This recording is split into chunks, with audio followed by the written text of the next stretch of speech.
Hi guys, and welcome to this Wintellect webinar. Today we're going to be talking about various things related to Kubernetes storage. So today I just wanted to go over the myriad of options that are available to you and the different kind of technologies you can use on Kubernetes for storage, and then talk about some of the use cases and cost implications that that's going to have for you. So with no further ado, let's just dive right in. I'm Blaze Stewart. I'm an architect at Wintellect, and I am a Microsoft MVP. And I spend a lot of time working with containers, and I do a lot of content development around containers, as well as consulting work on that. And AKS is one of those things that you almost always end up talking about if you're on Azure and you're talking about containers. So with that in mind, I want to just talk a little bit about who we are at Wintellect/Atmosera. This is an older slide, but we are a full service offering now. These are our core competencies when we were just Wintellect, consulting, training, and on-demand training, of course. Consulting being that we help you with your Azure work, and then we'll teach you how to use Azure if you want to learn. And then we now are part of Atmosera, which means that we have an MSPs that we can provide services to you on Azure. So we can host that and manage it for you in that case. Some of our previous work has been done around a lot of work in the C# world by some of our founders, including Jeffrey Richter, and Jeff Procyse, and John Robbins are kind of renowned for creating some of the seminal texts on the C# language, as well as MFC and things like that. And have trained thousands and thousands of Microsoft developers. And these are just some of the highlights from, this is an older slide, but still, we still have multiple MVPs and DevOps Rangers, and RD Todd Fine is the RD of Atlanta. I'm an MVP, and we have a lot of other specializations as well. So with that in mind, let's go right into talking about what we're going to be talking about today, which is all the various storage options on Azure Kubernetes Services. So just to kind of level set, I'm going to assume that you have a understanding of Kubernetes at some level. Hopefully that you've at least you kind of know what it is. I'm not going to be able to tell you everything there's to know about Kubernetes. So we're going to focus on the storage options available to AKS and just talk about how you can use those. And I'm going to kind of limit this to what's available on Azure. Now, of course, with AKS, if you can get a driver to install, you can connect it to anything. I mean, it's kind of that way, but we're mostly talking about the first-party services available on Azure that you can use in conjunction with AKS. And these would be mounted as volumes inside of your containers. So the first one is Blob Storage. And this one is kind of a unique use case, because a lot of folks don't think of Blob Storage as something that you could use as a volume driver on Kubernetes. And the reason why is Kubernetes doesn't really have a concept of mapping onto the API, but the Linux space has something called a fused driver. And the fused driver is the ability to take something like a web-based storage, like what Blob Storage is, and sort of simulate a file storage option, sort of a API that is used at the system level that allows apps to read and write data from it. And then when it receives those data, reads and writes, it will take those and write those back into the blob storage through the APIs it has. Now, if you know anything about blob storage, it doesn't really give you the ability to do much random reads and random writes. And so it kind of simulates that by creating temporary copies and then syncing that back and forth with blob storage and doing something like that to kind of mock what you would get through a more native storage driver. So fuse drivers are one way to do that, and there is one for blob storage in the Linux context that has been adapted for AKS on a couple of different ones that we're going to look at. And so this is available on all levels, standards tier and blob storage. You can use it with the premium tier as well. And so you can use it for cool storage, hot storage, premium, and it doesn't really matter. As long as there's a blob storage account, you can use the fuse driver. So this is a very economical approach to storing data. And it also supports NFS. So NFS is an interesting story because NFS on blob storage means that you can use the NFS protocol, which AKS supports natively. So you can map any Kubernetes cluster onto a blob storage account simply just by using NFS. It's not very secure, so I don't know that it's the best option. And there's a couple of things that you have to turn on in blob storage. You have to turn on a storage account with hierarchical namespaces on, turned on, and then you have to tick a box that says enable NFS. And even then, you kind of need to like secure it because it doesn't really provide much in way of authentication or authorization. It just kind of opens up a port and says if you have root credentials, you can write to this particular port, and it will write without any kind of security around it. But it is an option for some applications that require heavier random access, while this blob fuse is more conducive for stuff that is more blob oriented, such as images, something that you're gonna be like loading into memory, manipulating in memory, and then writing back to the disk, versus something that you're gonna be constantly just reading and writing through random access. And so the NFS is gonna be better for that. Both of these, though, are still very economical. The trade-off being is that the latency and can be high, the throughput can be significantly lower, and it just doesn't support the level of performance and some of the other options that we're going to be talking about. But for some applications, this might be just fine, and you can work with it. So with that in mind, I want to do a demo of this just to show you kind of how blob storage works with this. And it would give you a good idea of kind of the performance implications. It's not, the best performance in the world, but it gets you by. So let's go over and let me pull up the demo here, and right here, and let me pull this code over here to my visible window. Now, let me open up a file here, and this is a Kubernetes YAML file. And the one I'm going to be working with is a couple of different files here. I have this one, and I think I have another one this one, okay, no, this is all one file. Okay, I didn't break it up in multiple files. This is using a container by way of a deployment that is using a volume mount at this particular path right here. It's mapping to a folder called DOS, and this container right here just has a DOS emulator in it that I can play old games on. So in theory, I could start this container up and play my DOS games. It would persist everything to blob storage, and then I could shut the container down, and then my games would still be persistent. So maybe I have a saved game and I want to save it or something like that. It's kind of a trivial use case for it, but still, it gets the point. It'll give you the context of what we're trying to do here. And so with a volume on Kubernetes, there's several ways to do this. The way I'm doing it here is through what we call persistent volumes and persistent volume claims. And to make this work, you have to install a driver. Now, the driver itself uses a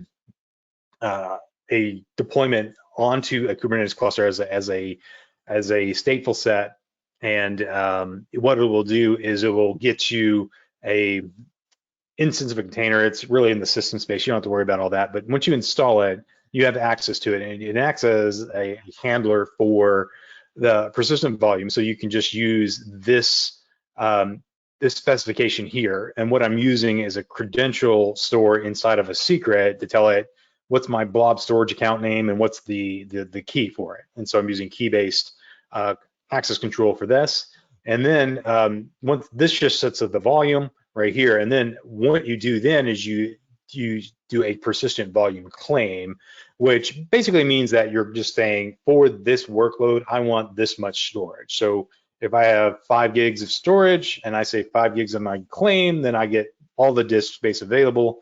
Truthfully, on this, you could probably go 500 gigs and be fine with that, because storage, it's not going to allocate 500 gigs of blob storage, and so you could use 500 gigs if you wanted to. But in any case, the ability to claim a portion of that keeps Kubernetes from over provisioning it, and so that there is going to be reserved capacity for the container. So using persistent volumes, persistent volume claims is just a way that Kubernetes manages resources. However, in this context, it's probably not going to be a big deal, because again, with storage accounts, you can get terabytes of data in there, and that way you can have bookkeepers of data if you so choose. So once you have that,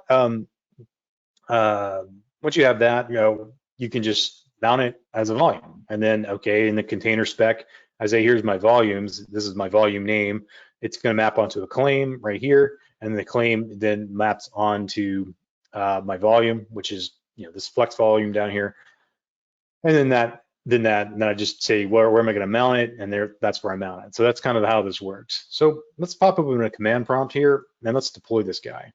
So if I do this, I should be able to use kubectl, and I should do kubectl apply -f, and I can then run my file here, and this one is called keen-fuse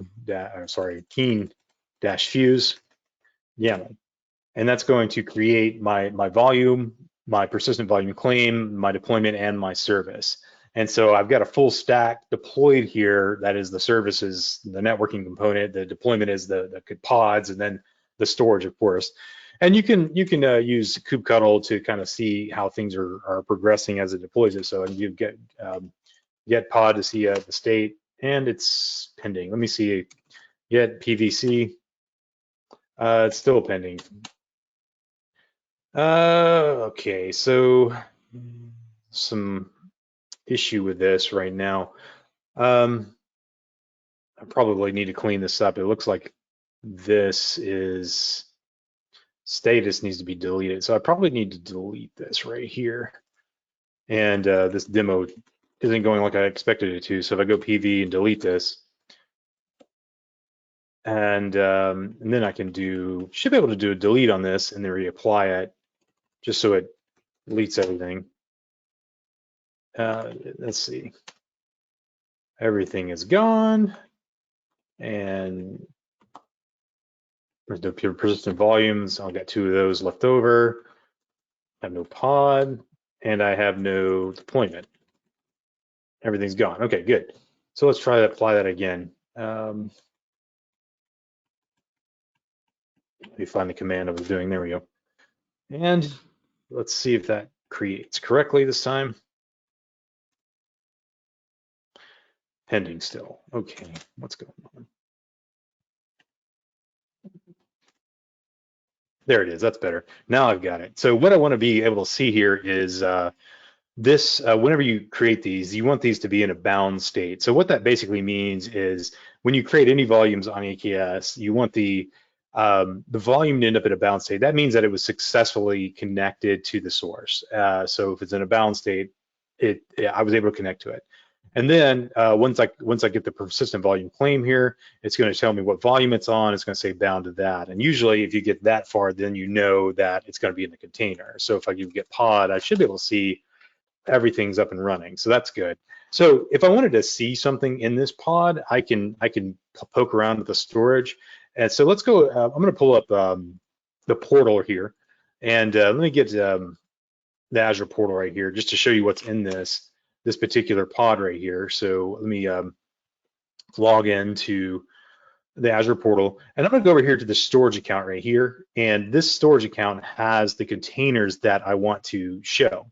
Now I'm going to create this confused container. This is the one I've been looking at. So these are the files that I currently have in here. I have 4 files, and that's what I should expect to see in that DOS folder whenever when I get to the actual container. If I shell into it, I should be able to see those files. So I'm going to do that. So let me come over here back to my command prompt, and let's see if I can see these files and maybe even create a new one. So let's do kubectl exec, and I'm going to do -it, and then I'm going to specify the name of the container, and this will give me a shell into the container. And then I go /bin/bash like that. And then I should be able to do cd/dos and list the files, and that's exactly what I see. So if I do echo hello blaze like that, and then just give it a new file, and I should be able to refresh this and see that file created right there. And I can download this, and we will see that it says hello blaze, just like we would expect it to do. So that's using blob storage using a fuse driver. Now, I could do this with NFS. I don't really like using NFS for the security implications of it, but in any case, the fuse driver works really well, and that's the one I would probably recommend using anyways, until they can get some better security around the NFS implementation. I would stick with the Fuse driver if you're going to be using blob storage. There's a couple of different ones out there. The one I like to use is actually in maintenance mode because they're not doing active development on it, because I can guarantee it'll work every time. They have what they call a CSI driver. I've had less than stellar experiences with it, but the one that I'm using here works really, really well. So I would encourage that as the best practice for now, until such a time that you can get a better driver than what's available at this moment. So let's go look at some of the other options for this. Go back to what we saw here, and let's go look at Azure Files. This is the next one I'll look at. This is probably the one that most people are going to think of when they think about storage on Azure, because it's probably the most general purpose storage that I'm going to be talking about today from the perspective of just persistent storage. That's not disk-based, but it's not kind of niche either. So it provides a lot of flexibility and a lot of different options within the context of this offering. So it is a very it would be my first default choice if I was going to choose any storage option. I would just say first, I'm gonna do Azure Files, and if it doesn't meet the need that I want, or if it's overkill, then maybe I can use something else. So the Azure File acts as a drop-in replacement for SMB file shares, and it's accessible on Windows and Linux hosts. Of course, that is kind of be expected. You have a CIFS driver for Linux, and then natively supported on Windows. Azure Files supports multiple tiers, each are optimized for different kind of workloads. It has, standard, which is the one I'm going to be using, and then it has, of course, it's going to have a premium storage, and then they have another storage tier that is IOPS optimized, so it's designed for high throughput workloads that require a lot of operations. So it's a transactionally based workload. So that'd be things like databases. Now, I don't know that I would use this for databases, but for lightweight databases might be okay, but I would default to this for databases. But still, those transactional type workloads for the different tiers. So it's got a lot of variability in it, but it's also going to be great for app data and things like that. And it does have more latency than disk access, but it does perform better than the blob storage does and Fuse drivers. So this is kind of a good approach for moderate workloads is kind of how I describe it, and default to this one if you are looking for a good general purpose offering on Azure. So this one, again, there's really not much to talk about here other than just to, hey, it's kind of nice, and there's a driver for it that's built right into Kubernetes on Azure. So AKS does have a built-in driver for this that you can just simply use, and you don't really have to do much fuss to make it work. So let me open this pop-up with these right here, and I'll show you the code for this. It's going to look a lot like what we just saw, except in this case I have it broken up into 3 different files right here. It's the same YAML files that we saw already. Sorry, the same YAML that we saw in the single Fuse driver, but the main difference here is I've got it the persistent volume, the persistent volume claim, and the actual deployment and the service in different files. So this one, the files persistent volume looks like this. This one again is using a secret right here. It's using the keys again, and so in the secret you just basically tell it what's your storage account and what's the key for it. And that's a Kubernetes secret. You can also you could also use key vault secrets. Those I think would work with this. You have to double check me on that. I think you can though. And once you get that secret in place, then you reference the secret here, and then you just tell it what the share name is. And the share name is the share name that you create in the storage account, or in the Azure Files rather.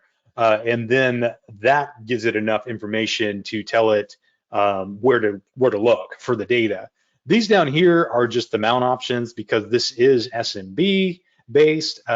You got to tell it the masks for permissions, and so the permissions masks are using Unix style permission masks, like the RWX type thing. So 777 is very promiscuous, so anybody can read and write and execute on this. It doesn't matter what group they're in, and this is just using GID and UID 1000. So that's just the defaults, and then doesn't do symlinks and so on. These are just the mount options to simulate these kinds of things that are content that are in the Linux world but don't exist in the SMB world. Now there is an NFS driver for this that is that's still in preview, but I wouldn't recommend using it until it's until it's GA'd. But in any case, NFS will allow you to use a more native option on storage than just using a CIFS driver on this. But in any case, this one works just fine. The native NFS driver would probably have better permissions than this offers, but this is still better than nothing. So you can get those kinds of permissions that you want, at least at some level, using secrets and then controlling it, maybe if you just want read access only or something like that. The persistent volume claims right here is just like we saw a minute ago, nothing special going on here. It's just pointing to the storage class right there, and then what's the name of it, and then it's going to say, hey, give me something right here. And then once you have that, then you just mount it up, and it will mount exactly where we saw that other one just a second ago. So the only thing I changed is the persistent volume claim here. So let me go ahead and run this, and we will see it in action. So let me start with the persistent volume, and then we will go to the persistent volume claim, and then we'll start with the actual the deployment here. So I think I can start right down here. Let me drop out of this, and let me get clean up some stuff here. So let's do kubectl, and let's do a delete, and rather we just reverse what we did over there. We can delete this one because the service is the same name, and the deployment is the same, but I use different names for the actual persistent volume and the persistent volume claim. So to apply these, just use kubectl again, apply, and then I can use keen files, persistent volume. I need to do -f, and that will create the volume. So if I do kubectl get PV, persistent volume, that should list it, and looks like it's been released. Let me go ahead and clean this one up. Let's go ahead and delete this one. Delete PV, and then let's reapply it. Now, let's see what that looks like.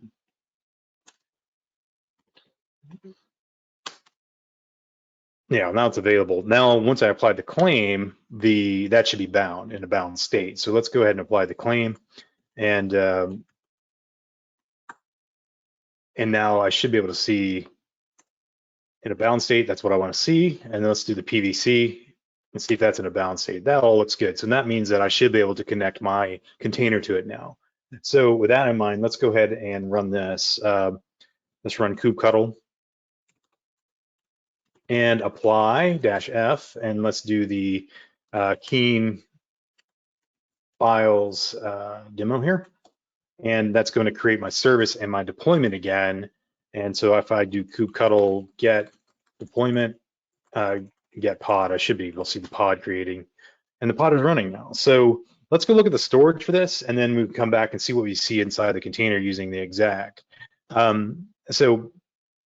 This particular one is using the same storage account, but I'm using a file share here. So this is Azure Files, and this is the name of my share. So this is currently what I see in here. I have these files in this folder. So if I open that up, I should be able to see these same files and folders. So let's go ahead and run that, and see if that's what I see. So let's do our exec command again, kubectl exec -f, not exec, -it, and the name of the pod like this, and then I can do bin bash /bash, and that'll give me a shell. And then I should be able to see /dos and ls that, and that's exactly what I see there, right there. Now, this is my game I installed. I installed this game earlier, and just to show you that there's no smoke and mirrors here. That's the game I already had it installed. And now if I pull up the service, if I do kubectl get service. I should have an IP for this now. I need to get out of this container and do kubectl get service like that. That should give me an IP address. And let's just say HTTP to that. And back one.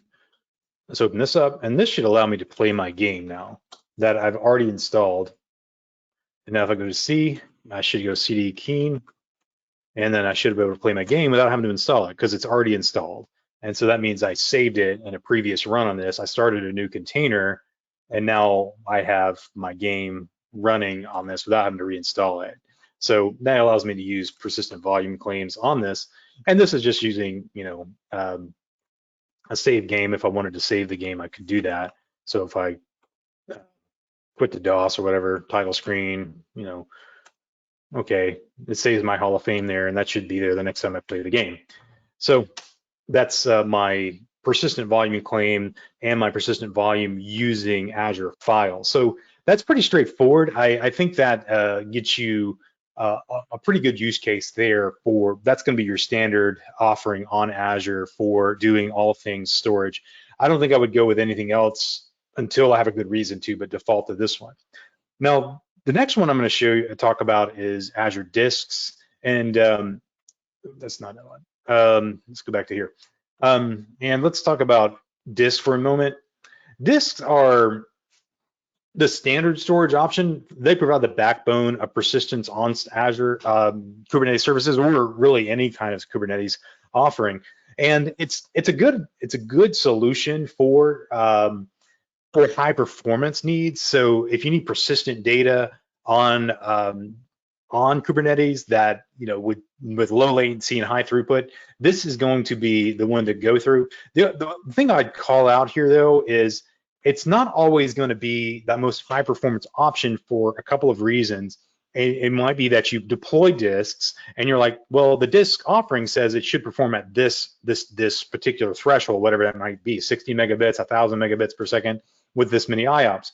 But because AKS is fundamentally based on virtual machines, you have VMs in the mix. AKS cluster size VMs, they have their own quotas and their own SLAs for the disks that are attached to them. And so you might have a high performance disk attached to a low performing VM. And so it's going to be throttled because of the virtual machine, not because of the storage. And vice versa, if you have a big VM that has high throughput on the disk, but you attach a smaller disk to it, that disk might not have high performance because the disk will throttle it at that point. So you kind of have to match the disk to the VM in order to ensure that you have the appropriate performance characteristics from whatever you're doing with your disks. So it's just making sure that your VMs have the appropriate throughput for whatever workloads that you're trying to put on those disks. But disks, by and large, though, are going to be a higher performing option in terms of IOPS. So if I was running a database, and this would probably be the one I would default to if I had a database thing that I was going to be running, or something that was highly transactional, like a database, this would be the one that would work because it's high demands on IOPS. Throughput's not as much of a concern as the number of input-output operations per second, especially when you're doing a lot of transaction and style workloads. If you're just doing baseline streaming, that would be fine for to use blob storage for it, because that works for that. But anything that's kind of read-write intense, this is the one that I would probably go to. But if you're not sure, go to files in that case. So the way this works is it actually shares a disk among a bunch. It'll mount the disk in one virtual machine on the cluster or one node, and then it will basically just share that disk across the network to the other nodes, and then it will mount that storage into the appropriate container, whatever node it comes up on. And so the disk can do that, and it also works with shared disk, where it can actually mount the disk onto multiple nodes.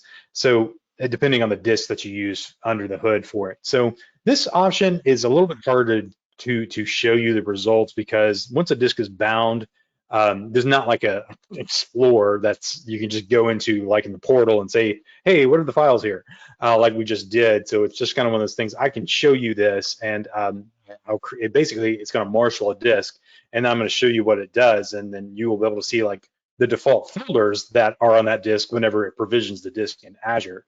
So let's go look at a demo for this particular option, and I think this is a good this one kind of wrap up what we're talking about here. Now disks are an interesting animal too. They don't really need a they don't necessarily need a there's a silly email popping up and they don't need a persistent volume claims. Persistent volume necessarily. You can set up a persistent volume on these if you want to, but if you in Azure, if you just set up the persistent volume claims, what it's going to do is it's going to automatically provision the disk for you under the hood, and so it will retain the disk as long as the claim is there. If you want to set up a volume, you can do that too, and just do persistent volume claims for that. But I'm not doing that for this particular demo. I'm just basically setting this one up to create a persistent volume claim and mount that one instead, and it's going to marshal the disk automatically for me. And so it's going to actually create an Azure resource in the Azure context using ARM under the hood to give me the resources that I need here. But other than that, the persistent volume claim is exactly what we would expect from, just like we saw already. I'm pointing to a persistent volume claim, and I'm mounting the volume at the same place that I did before in the container. I'm just using the managed disk at this point, and that's my provider. So let's go ahead and create this guy. And if I do kubectl, I've got one file here, kubectl, oops, if I spelled that correctly, kubectl, and then if I do apply -f, and then I do keen disk,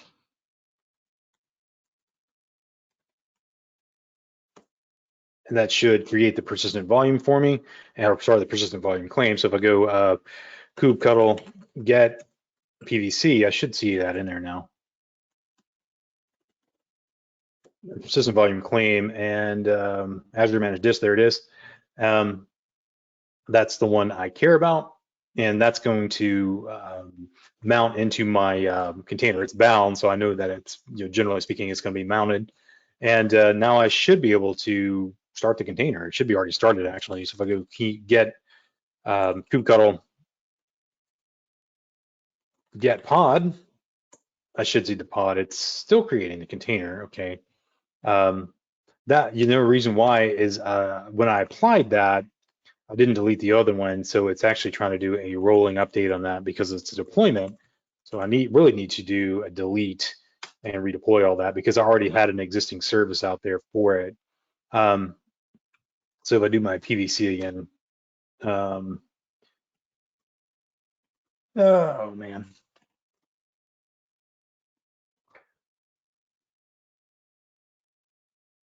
Well, I can just change the name of it too. Just change it to 1.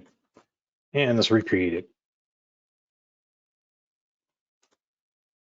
And if I do PVC, I should see that. Yeah, there it is, pending. There it is, bound.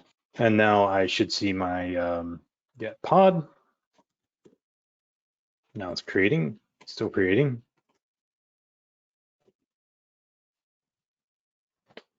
Okay, it's taking a minute to create. If you want to know what's going on inside the pod, you can always do a kubectl describe.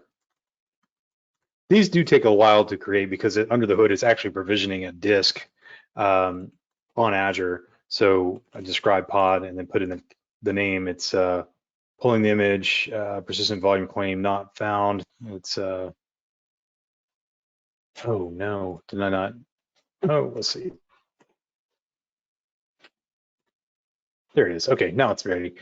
It just took a minute to create that disk, and so that sometimes can take a minute. So if I do kubectl exact like we did before, IT, and then I do name the pod and then do bin/bash, I can get into the pod, and if I do cd/DOS, I should see the lost and found folder.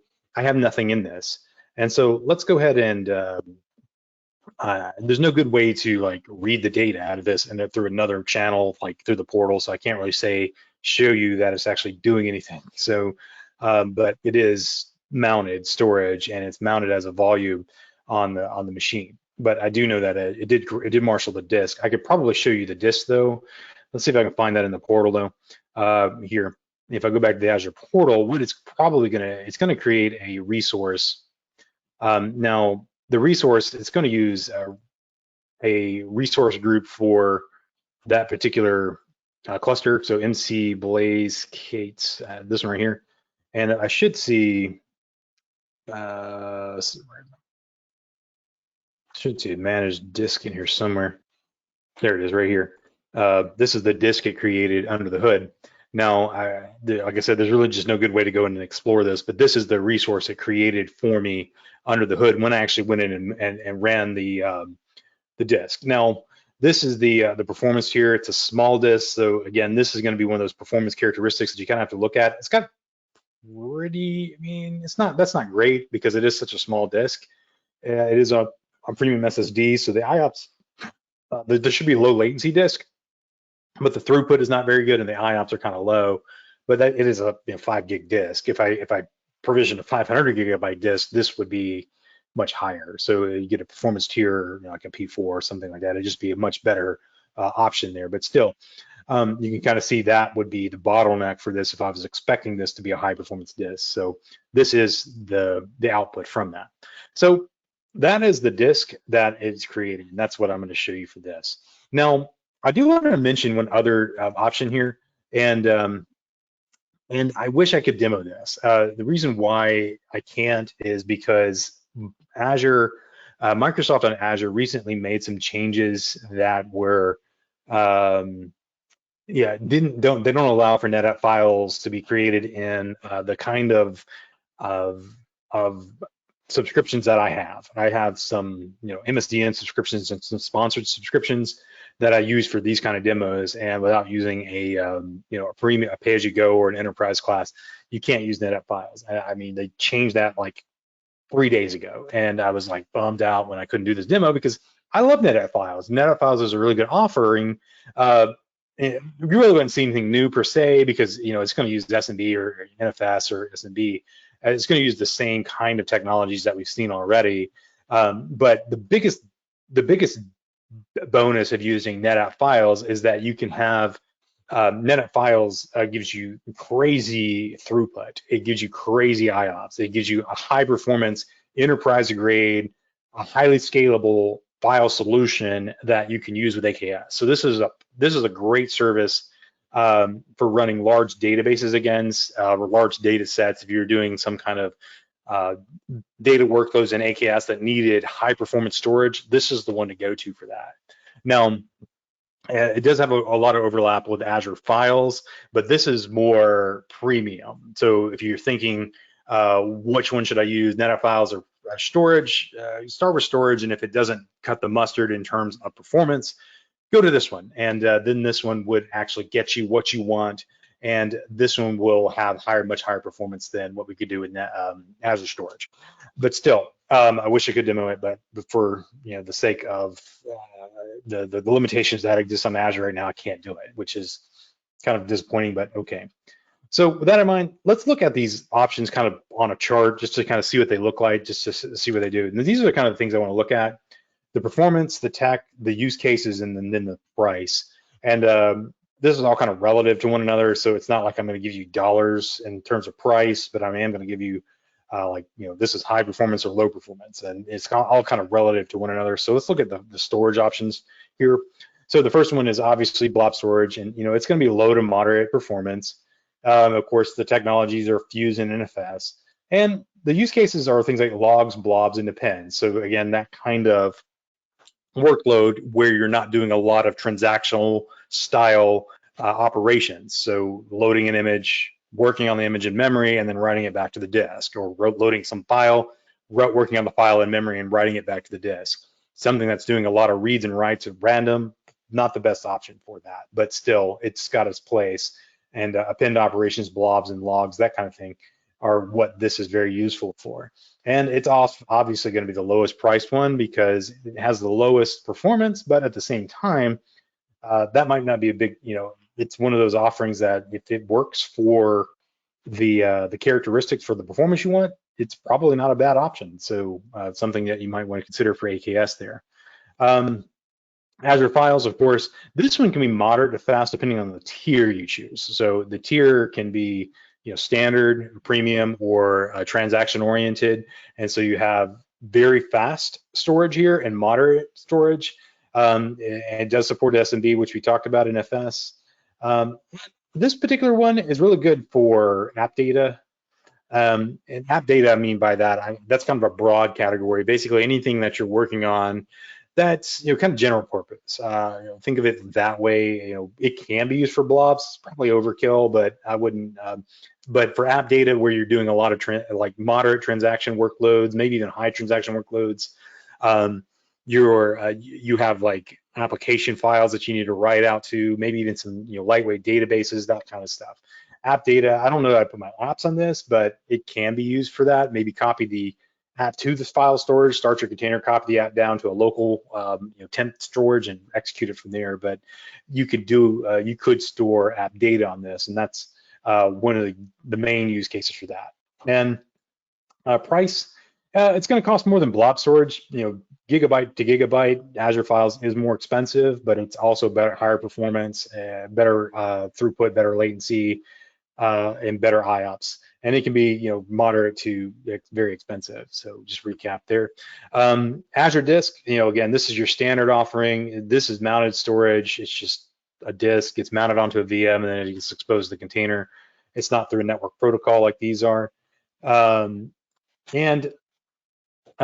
is really good for apps and databases. This is going to be your kind of de facto one for, if you're doing app-based storage, you need to write it to a disk. You're going to have a much higher, lower latency, higher IOPS, higher throughput for these kind of workloads. So if I was running a highly transactional application and I needed a database on that, and I was running the database in a container, not using platform as a service, some of that, this would definitely be what I would probably prefer if I didn't, but I might consider this if it was not a very highly, not a big database, or it's only moderate in its uses.